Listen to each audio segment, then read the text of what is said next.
Selamat datang di Arah Baru, sebuah ruang tenang untuk kita yang sedang belajar memahami hidup bukan dengan tergesa, tapi dengan sadar. Di sini, kita tidak bicara tentang kesempurnaan.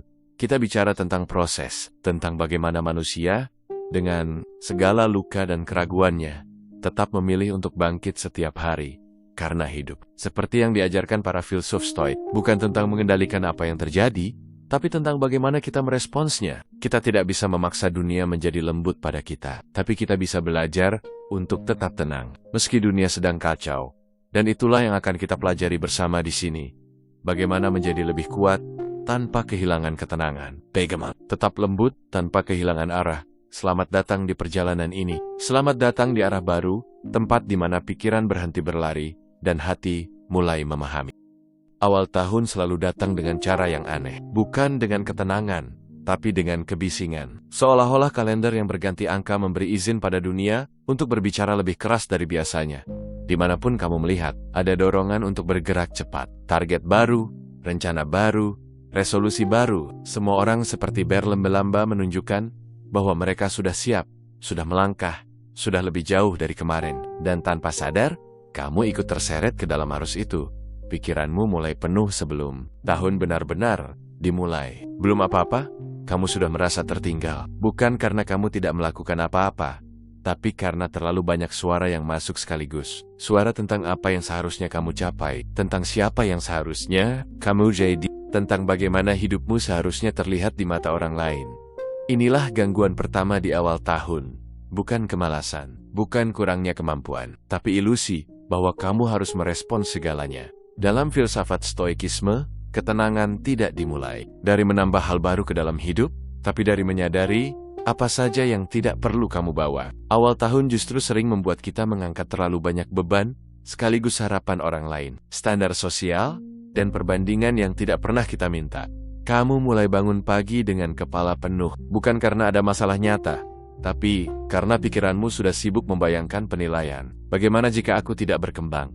Bagaimana jika aku tertinggal? Bagaimana jika aku gagal lagi tahun ini? Pertanyaan-pertanyaan itu terasa mendesak, padahal sebagian besar tidak berada dalam kendalimu. Stoikisme mengajarkan satu hal yang sederhana, namun sering kita abaikan. Tidak semua yang terasa penting benar-benar layak mendapat perhatianmu. Tahun sering membuat kita salah fokus. Kita sibuk memperhatikan kemana orang lain pergi, alih-alih memastikan langkah kita sendiri kokoh. Kita sibuk membandingkan awal perjalanan kita dengan tengah perjalanan orang lain, dan dari situlah kegelisahan lahir.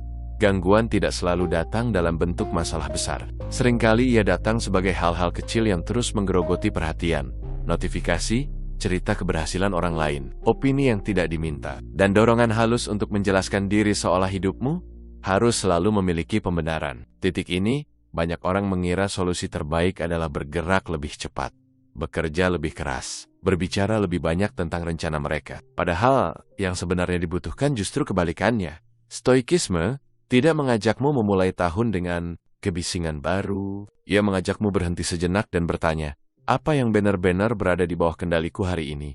Bukan hasil akhir, bukan pengakuan, bukan pandangan orang lain, tapi sikapmu saat bangun pagi, cara kamu berpikir, keputusan kecil yang kamu ambil saat tidak ada yang melihat. Awal tahun adalah momen berbahaya jika kamu tidak sadar. Karena disinilah banyak orang kehilangan arah. Bukan karena mereka tidak punya tujuan, tapi karena mereka terlalu sibuk mengikuti suara yang bukan milik mereka. Jika kamu merasa gelisah di awal tahun ini, itu bukan tanda bahwa kamu lemah. Itu tanda bahwa kamu terlalu terbuka pada kebisingan. Dan langkah pertama menuju fokus bukanlah berlari lebih kencang, melainkan menutup sebagian pintu. Menjadi tenang di awal tahun bukan berarti kamu tertinggal. Justru sebaliknya, kamu sedang memilih untuk tidak menghabiskan energi pada hal-hal yang tidak bisa kamu kendalikan. Disinilah perjalanan ini dimulai. Bukan dengan pengumuman, bukan dengan janji besar, tapi dengan satu keputusan sunyi, mengurangi gangguan, dan mulai mengembalikan perhatian ke dirimu sendiri. Kesadaran ini tidak datang tiba-tiba. Ia tumbuh perlahan. Biasanya setelah kamu lelah memperhatikan terlalu banyak hal yang tidak pernah benar-benar memberimu ketenangan. Di satu titik, kamu mulai menyadari sesuatu yang sederhana, tapi mengubah arah hidup. Tidak semua yang muncul di hadapanmu layak mendapatkan perhatianmu. Tidak semua opini perlu ditanggapi. Tidak semua komentar perlu dijelaskan. Dan Tidak semua kejadian membutuhkan reaksi emosional. Filsafat Stoikisme menyebut ini sebagai kesadaran tentang kendali, bahwa hidup terbagi jelas antara dua hal, yang berada di bawah kendalimu dan yang tidak. Pikiranmu itu milikmu, sikapmu itu pilihanmu, tindakanmu itu tanggung jawabmu. Namun penilaian orang lain, persepsi mereka, dan arah hidup mereka, semuanya berada di luar jangkauanmu. Masalahnya, kita sering hidup seolah semua itu harus kita urus. Kita membaca setiap komentar, mendengarkan setiap suara, menyimpan setiap penilaian, lalu membawanya pulang ke kepala kita. Tanpa sadar, kita menyerahkan kendali batin kepada dunia luar. Kesadaran stoik bukan tentang menjadi acuh tak acuh, bukan tentang menutup diri dari kehidupan, tapi tentang selektif, tentang memilih dengan sadar hal mana yang layak menyentuh pikiranmu dan hal mana yang seharusnya berhenti di luar. Ketika kamu mulai memahami ini, hidup terasa sedikit lebih ringan, bukan karena masalah menghilang, tapi karena kamu berhenti menambah beban yang tidak perlu. Kamu tidak lagi merasa wajib menanggapi setiap provokasi, tidak lagi merasa harus menjelaskan diri setiap kali disalahpahami. Ada kedewasaan yang lahir dari kesadaran ini. Kamu mulai bertanya sebelum bereaksi, apakah ini benar-benar berada dalam kendaliku? Apakah ini akan memengaruhi karakterku? Atau hanya mengganggu ketenanganku? Banyak hal yang terasa mendesak, ternyata hanya berisik. Dan banyak hal yang berisik tidak pernah benar-benar penting. Stoikisme mengajarkan bahwa perhatian adalah sumber daya yang sangat terbatas. Sekali kamu memberikannya pada hal yang salah, kamu kehilangan energi untuk hal yang benar. Di fase ini, kamu mulai berani melepaskan keinginan untuk selalu benar, melepaskan dorongan untuk selalu dipahami, melepaskan kebutuhan untuk selalu terlihat terlibat. Bukan karena kamu menyerah, tapi karena kamu memilih menjaga ketenangan batinmu. Kamu mulai menyadari bahwa kedamaian bukan datang dari mengendalikan dunia, melainkan dari mengendalikan responmu terhadap dunia. Kesadaran stoik ini tidak membuatmu pasif, justru sebaliknya. Ia membuat tindakanmu lebih jernih, lebih tepat sasaran, dan tidak lagi digerakkan oleh emosi sesaat. Saat kamu berhenti memperhatikan semua hal, kamu akhirnya punya ruang untuk fokus pada hal yang benar-benar penting, pada nilai yang kamu pegang, pada karakter yang ingin kamu bangun, dan pada hidup yang ingin kamu jalani, tanpa harus terus bereaksi terhadap kebisingan yang tidak pernah habis. Disinilah fokus mulai terbentuk, bukan karena dunia menjadi lebih tenang, tapi karena kamu menjadi lebih selektif. Dorongan ini muncul pelan-pelan, tidak selalu terasa sebagai sesuatu yang salah. Seringkali justru terasa wajar, bahkan terlihat bijak. Keinginan untuk menjelaskan diri, untuk meluruskan, untuk memastikan orang lain tidak salah paham tentang siapa dirimu dan apa yang sedang kamu lakukan. Pada awalnya, kamu hanya ingin dimengerti. Kamu merasa, jika orang tahu niatmu, mereka akan berhenti menilai. Jika orang memahami prosesmu, mereka akan lebih sabar, dan jika ceritamu terdengar masuk akal, kamu akan merasa lebih tenang.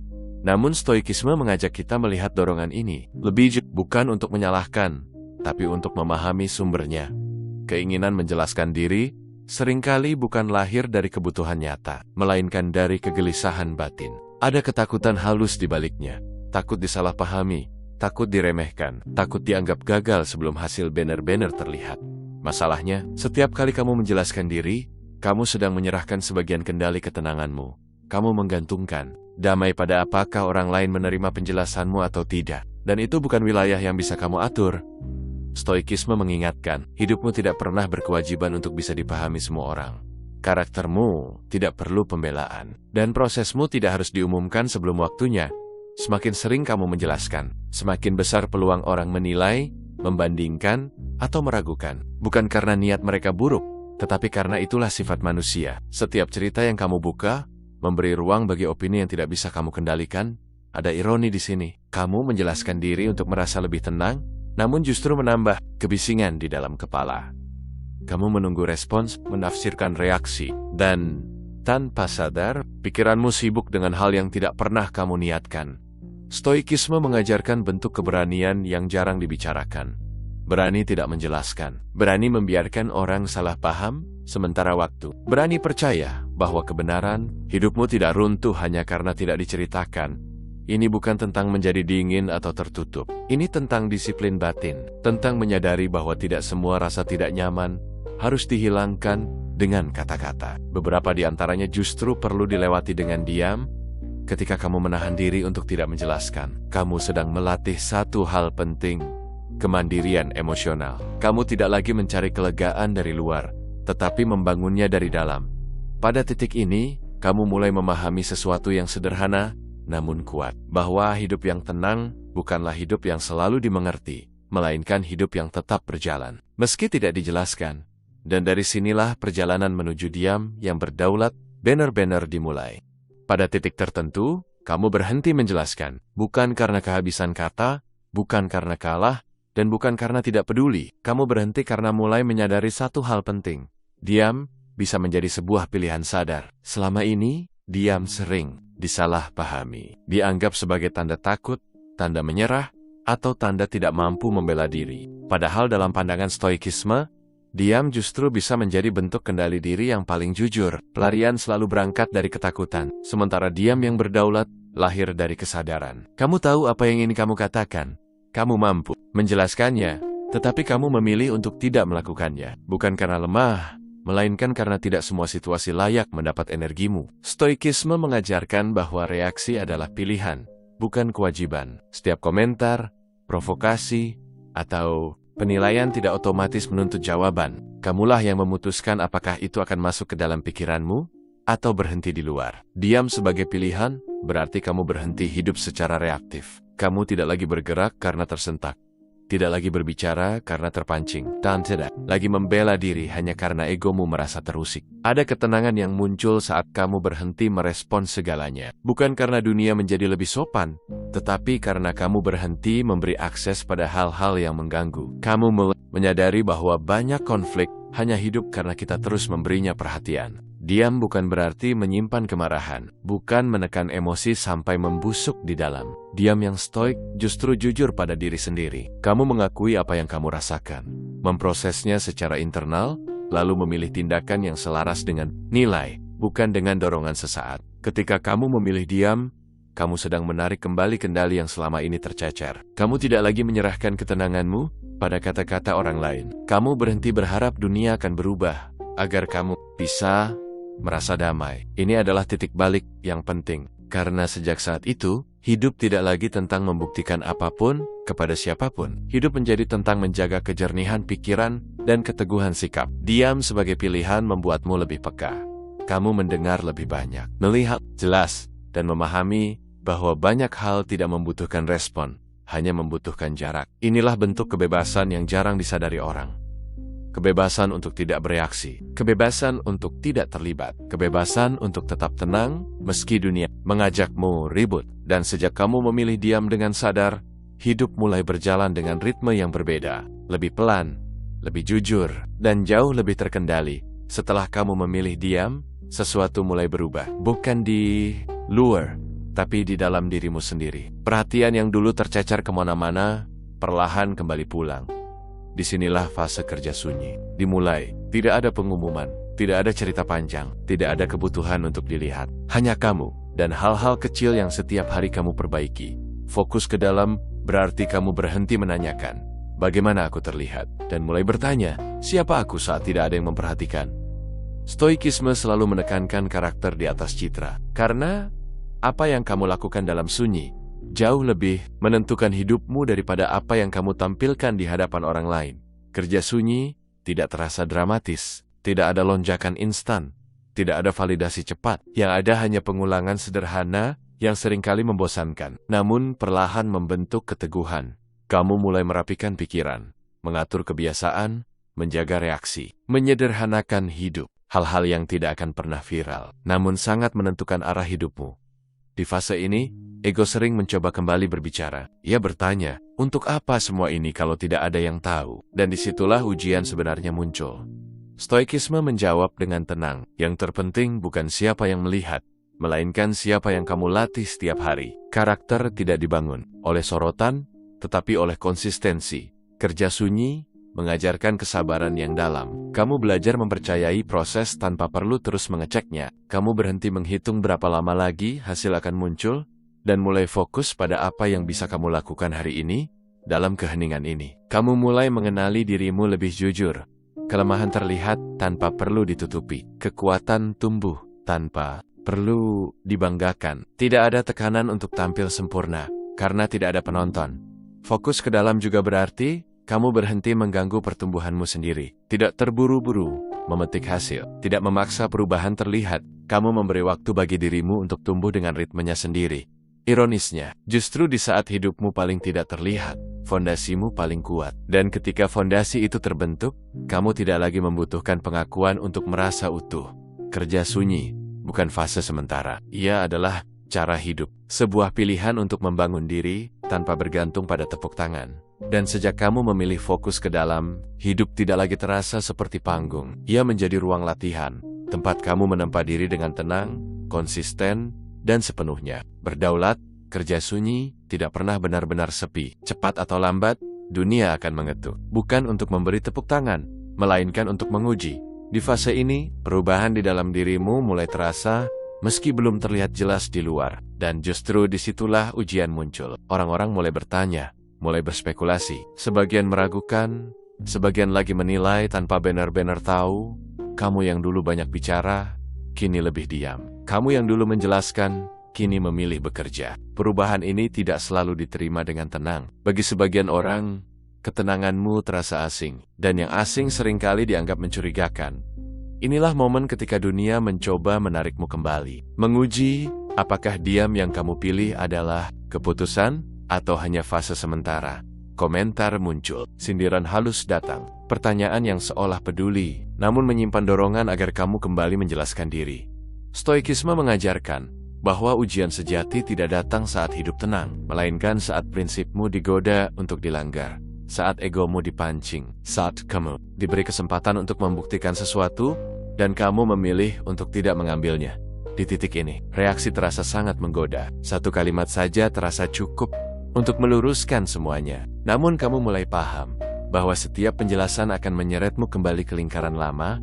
Diam di sini bukan berarti kamu tidak mampu menjawab. Justru sebaliknya, kamu mampu, tapi kamu tahu harganya. Harga dari ketenangan yang sudah kamu bangun. Dengan susah payah, ujian dunia seringkali datang dalam bentuk keraguan. Bukan hanya dari orang lain, tapi dari dalam dirimu sendiri.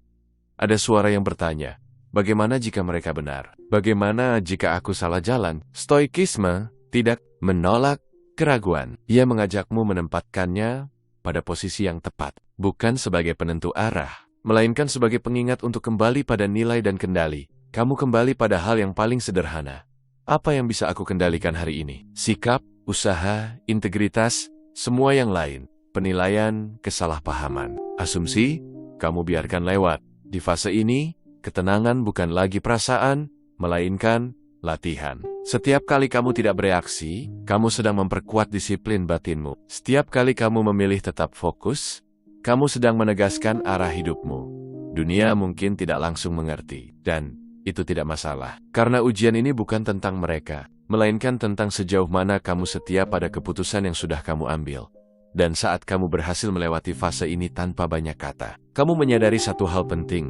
Ketenangan yang teruji jauh lebih kuat daripada ketenangan yang belum pernah diganggu.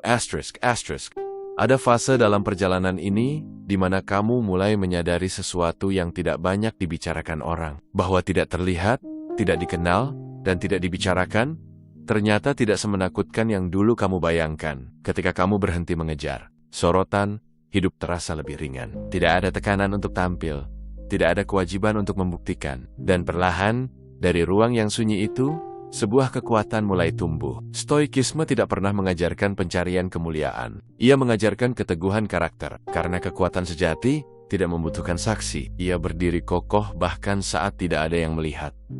Dalam ketidakterlihatan, kamu bebas dari perbandingan. Tidak lagi mengukur nilai diri berdasarkan kecepatan atau pencapaian orang lain. Kamu bergerak dengan ritmemu sendiri, dan itu memberi ruang bagi pertumbuhan yang lebih jujur. Dulu, pengakuan terasa penting. Sekarang, keutuhan terasa cukup. Bukan karena kamu menolak dihargai, tetapi karena kamu tidak lagi bergantung padanya. Ada ketenangan khusus saat kamu tahu bahwa hidupmu berjalan baik, meski tidak ada yang memberi tepuk tangan. Kamu tidak perlu membuktikan progres, tidak perlu menjelaskan proses. Kamu cukup menjalani apa yang sudah kamu pilih. Ketidakterlihatan juga melatih kerendahan hati, bukan rendah diri, melainkan kesadaran bahwa dunia tidak berputar di sekitarmu. Dan anehnya, justru disitulah beban mental berkurang. Kamu tidak lagi sibuk mengatur citra, tidak lagi mengelola persepsi, energi yang dulu habis untuk terlihat, kini sepenuhnya kembali untuk bertumbuh. Stoikisme memandang ini sebagai bentuk kebebasan. Kebebasan dari ketergantungan pada penilaian, kebebasan dari dorongan untuk diakui, kebebasan untuk hidup sesuai nilai tanpa perlu pengesahan dari luar. Di fase ini, kamu mulai merasakan keteguhan yang tenang, bukan percaya diri yang berisik, melainkan keyakinan yang tidak perlu diumumkan. Kamu tahu siapa dirimu, dan itu sudah cukup. Menjadi tidak terlihat bukan berarti kamu mengecil, justru sebaliknya, kamu sedang menguat dari dalam, tanpa terganggu oleh sorotan yang sering kali menipu. Dan dari ketidakterlihatan itulah lahir kekuatan yang paling sulit digoyahkan. Kekuatan yang tidak bergantung pada siapapun selain dirimu sendiri. Pada akhirnya, ada satu momen yang tidak bisa dipercepat. Ia datang bukan karena diumumkan, bukan karena diperjuangkan dengan kata-kata, melainkan karena waktu memang membawanya ke permukaan. Inilah saat ketika hasil mulai berbicara sendiri, tanpa penjelasan panjang, tanpa pembelaan, tanpa narasi tentang betapa sulitnya proses yang kamu jalani. Apa yang dulu kamu bangun dalam sunyi, perlahan terlihat melalui tindakan, sikap, dan cara kamu menjalani hidup. Stoikisme selalu mengingatkan, yang benar tidak perlu banyak suara. Kebenaran memiliki bobotnya sendiri, dan bobot itu terasa, bahkan tanpa pengumuman. Orang mungkin mulai memperhatikan, sebagian terkejut, sebagian bertanya-tanya. Namun kali ini, kamu tidak lagi tergoda untuk bercerita, karena kamu tahu, setiap penjelasan berlebihan justru mengurangi makna hasil yang sejati. Tidak lahir untuk dipamerkan. Ia hadir sebagai konsekuensi alami dari pilihan yang kamu ulangi setiap hari. Disiplin kecil, keputusan sunyi, sikap yang konsisten. Kamu tidak merasa perlu berkata, "Lihat, aku berubah." Karena perubahan itu terasa. Bahkan ketika kamu diam, di titik ini, kamu memahami perbedaan penting antara ingin terlihat berhasil dan benar-benar bertumbuh. Yang pertama, haus pengakuan. Yang kedua, cukup dengan keutuhan. Stoikisme tidak menolak hasil, ia hanya menempatkannya di posisi yang tepat. Bukan sebagai tujuan utama, melainkan sebagai efek samping dari karakter yang terlatih. Menariknya, saat hasil mulai berbicara, ego justru lebih tenang. Tidak ada dorongan untuk membalas masa lalu. Tidak ada kebutuhan untuk membuktikan siapapun salah. Karena kemenangan terbesar sudah terjadi lebih dulu, kamu tidak lagi dikendalikan oleh opini. Apa yang dulu membuatmu gelisah, kini terasa jauh. Bukan karena dunia berubah, tetapi karena kamu berubah cara berdirinya di dalam dunia. Hasil yang berbicara sendiri tidak berisik. Ia tidak menuntut perhatian. Ia hanya hadir, dan bagi yang peka, itu sudah cukup. Dan di sanalah kamu menyadari satu hal penting. Diam bukan berarti tidak bergerak. Diam adalah ruang di mana hasil sejati akhirnya menemukan suaranya sendiri. Kedewasaan batin tidak datang dengan sorak-sorai. Ia hadir diam-diam, seringkali tanpa disadari. Kamu tidak bangun suatu pagi, lalu merasa lebih dewasa. Kamu hanya menyadari banyak hal yang dulu mengganggumu, kini tidak lagi memiliki kuasa. Di titik ini, hidup terasa lebih sederhana. Bukan karena masalah berkurang, tetapi karena kamu berhenti memperumitnya. Kamu tidak lagi merasa perlu menanggapi semua hal. Tidak semua pendapat harus diluruskan. Tidak semua konflik harus dimenangkan. Stoikisme memandang kedewasaan sebagai kemampuan menempatkan sesuatu pada ukurannya. Apa yang kecil, dibiarkan kecil. Apa yang tidak bisa dikendalikan, dilepaskan. Dan apa yang benar-benar penting, dijaga dengan tenang. Kamu mulai memahami bahwa tidak dipahami bukanlah ancaman. Disalahartikan bukanlah kegagalan. Dan tidak disukai bukanlah sesuatu yang harus diperbaiki.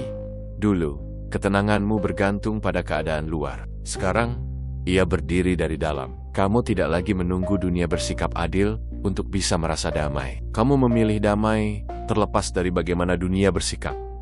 Ada kejernihan yang lahir dari kedewasaan batin. Kamu bisa melihat emosi tanpa harus tenggelam di dalamnya. Merasakan marah tanpa dikuasai. Kecewa tanpa kehilangan arah. Tenang tanpa harus menjelaskan alasan. Kedewasaan ini juga membuatmu lebih jujur pada diri sendiri. Kamu tahu batasmu, tahu kapan harus melangkah, dan kapan harus berhenti. Bukan karena takut, tetapi karena paham. Stoikisme tidak mengajarkan keras pada diri sendiri, melainkan adil. Tidak berlebihan dalam memuji, tidak kejam dalam mengkritik. Semua ditempatkan secukupnya. Di fase ini, kamu tidak lagi sibuk membuktikan siapa, karena kamu sudah berdamai dengan apa yang sedang kamu bangun. Kamu bergerak tanpa gelisah, melangkah tanpa tergesa, dan hidup tanpa perlu pembenaran terus-menerus. Kedewasaan batin membuatmu sadar, hidup tidak harus selalu jelas untuk tetap dijalani. Tidak harus selalu tenang untuk tetap dikendalikan. Dan tidak harus selalu dipahami untuk tetap bermakna.